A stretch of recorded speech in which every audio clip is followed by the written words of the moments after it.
থাকার অর্থ হচ্ছে সারা ওয়ার্ল্ডের আলেম ওলামা যারা এই দিনকে সবচেয়ে ভালো বুঝেন, তারা যে পথ মতকে সমর্থন করে, ওই পথ মতকে সমর্থন করে চলার মধ্য দিয়ে মানসুরিনা আলাল হক লা ইয়াদুররুহুম মান খালাফাহুম,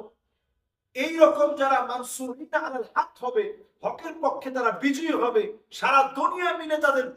তাদের বিরোধিতা করবে, তাদের বিরুদ্ধাচারণ করবে, ক্ষতি করার চেষ্টা করবে, কোনোভাবে ইনশাআল্লাহ ক্ষতি সাধন করতে পারবে না। এজন্য যারা হকের পক্ষে থাকবে ওই দলের সঙ্গে থাকা, যারা দুনিয়ার জীবনে মাসলুম হবে ওই দলের সঙ্গে থাকা। আজকে একটু আমরা যদি তাকিয়ে দেখি, আফগানিস্তানে যে মুসলমানরা একসময় মাসলুম ছিল, আজকে তারা যখন ঘুরে দাঁড়িয়েছে,